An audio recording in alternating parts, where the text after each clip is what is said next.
مجھے سب سے پہلے تو بڑی خوشی ہے کہ آپ لوگوں کے ساتھ میں بیٹھا ہوں. آپ لوگ جو ہیں سارے بڑے قابل عزت ہیں میرے لیے, بڑے معزز ہیں, اور آپ نے جو مجھے یہاں مدعو کیا ہے اس کے لیے بھی بہت شکریہ. آپ نے مجھے جو عزت بخشی ہے, اور میرے رفقا کار کو بھی جو میرے ساتھ اس وقت موجود ہیں بہت سارے, تو مجھے بہت خوشی ہوئی ادھر آ کے کہ میں تو بڑا حیران ہوا ہوں. جہاں میں جاتا ہوں مجھے بڑے علم والے, مجھے بڑے محبت والے, مجھے بڑے دل والے لوگ مل رہے ہیں. اور میں اس کے لیے وہاڑی کے تمام جو یہاں پہ رہنے والے ہیں, اس کے جو ادھر اس کو شہر کو بسانے والے ہیں, آپ سب کا بہت شکریہ ادا کرتا ہوں. بڑی مہربانی. یہ جو میں آپ کو بھی دوں گا, یہ ہمارے جو پیمفلیٹس ہیں, یہ ہم ایک برابری کی بات کرتے ہیں. ہم سمجھتے ہیں اس کی احساس جو ہے شروع سے اسٹارٹ ہوتی ہے. میں نے آخری خطبے میں کہا تھا کہ آج سے تمام انسان برابر ہیں.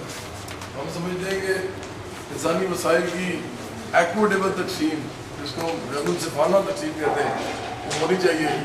نظام اس طرح کے بننے چاہیے جس میں تمام انسانوں, ان کے بچوں, ان کے خاندانوں کو ہر وہ چیز مل سکے جو دنیا میں اگتی ہے, بنتی ہے, ملتی ہے. سب کو اس کا حصہ ملنا چاہیے, اس کا حق ملنا چاہیے. تو یہ میرا بنیادی مقصد ہے. اس کے لیے ممبرشپ کر رہے ہیں. اگر آپ کا دل کرے تو ہمارے ممبر بن سکتے ہیں. ہم اس کو عالمی سطح پہ دیکھتے ہیں. ہمارے رابطے جو ہیں وہ عالمی سطح پہ ہیں لوگوں کے ساتھ. کوئی پاکستانی ہے, ایسی سطح ہم اور بھی بڑھتے جائیں گے آگے. تو یہ ایک اسٹرگل ہے جس کے اندر ورکنگ کلاس بھی انوالوڈ ہے. تو میں چاہوں گا کہ آپ اس کو دیکھیے. اگر آپ کا دل کرے تو ہمارا پارٹ بنیے. ہم آپ کا دستبازو بن سکتے ہیں, آپ ہمارا بن سکتے ہیں. اور یہ ایک سیاسی عمل ہے, لیکن یہ کوئی سیاسی پارٹی نہیں ہے. یہ کوئی الیکشن میں لڑنے والے لوگ نہیں ہم جمع کر رہے. ہم سمجھتے ہیں کہ یہ ایک سیاسی ایجوکیشن ہے جو لوگوں کو حاصل کرنی چاہیے, اور نوجوانوں کو خاص طور پہ, اور ورکنگ کلاس کو, جو مزدور کسان ہیں اس ملک کے, جو باقاعدہ اس نظام کی وجہ سے پس رہے ہیں, تو ہم ان کے لیے یہ کام کرنا چاہتے ہیں. تو یہ برابری کا میسیج لے کے آئے ہیں. وہاڑی میں ہم نے اس کو بھرپور طریقے سے دیا ہے. اور یہاں پہ آخری دفعہ آج یہ آپ لوگوں کے سامنے یہ بات کر رہے ہیں. تو آپ کا بہت شکریہ میری ساری بات سننے کا. میں صرف یہ کہنا چاہوں گا کہ آپ سارے لوگ جو ہیں ہمارے لیے لاہور کے لوگوں سے بھی زیادہ امپورٹنٹ ہیں, کیونکہ اس ملک کو اگر بدلنا ہے تو وہ اس طرح کے علاقوں کے لوگوں نے بدلنا ہے. بڑے شہروں کے لوگ جو ہیں وہ اس طرح کی چیزوں میں نہیں آتے. کوئی انقلابی, کوئی وہ مسلحانہ قسم کی جو جد و جہد ہوتی ہے اس کے لیے نہیں آتے. تو آپ کا بہت شکریہ جی, بڑی مہربانی.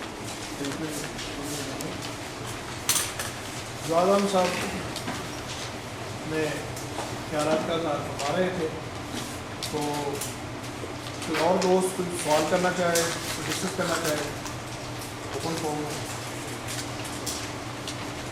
یہ جو آپ کا برابری کا جو ہے, یہ آپ کو کانٹ کا جو جزیاتی مادیت والا سسٹم ہے, کیا ان لائنس کے اوپر بات کرنا چاہتے ہیں؟ میرا خیال ہے جی, اب یہ تو بڑی زبردست بات ہے آپ نے.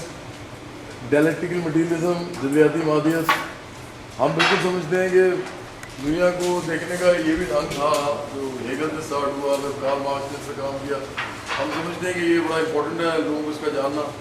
اس کو کون مانتا ہے کون نہیں مانتا, یہ تو آپ ہر آدمی اپنا وہ ہے, اور آزادی ہونی چاہیے.